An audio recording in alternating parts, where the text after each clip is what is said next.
Hey, guys.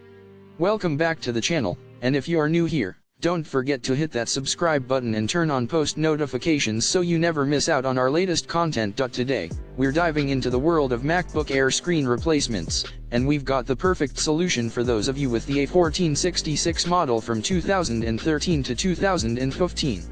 Introducing the 13.3 TopFull LCD LED display screen assembly replacement for MacBook Air A1466.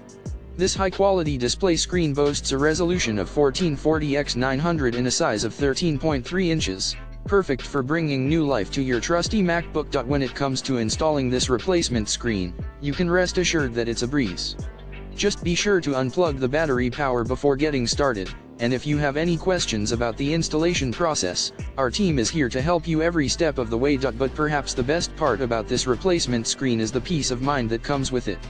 Each product has undergone rigorous testing and is packaged firmly before leaving the factory, ensuring that it arrives at your door in perfect condition.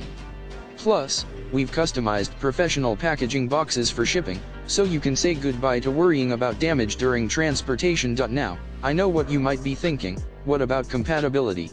Well, we've got you covered there too. Just double-check the model A1466 LCD on the bottom of your laptop and the color of your computer to ensure compatibility.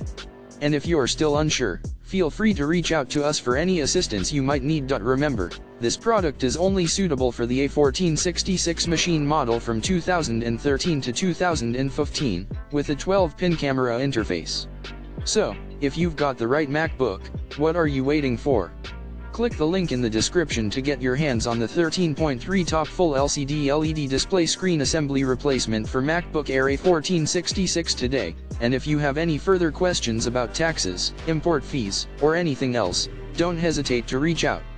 We're here to make your purchasing experience as smooth as possible. Thanks for tuning in, guys, and don't forget to give this video a thumbs up if you found it helpful. See you in the next one.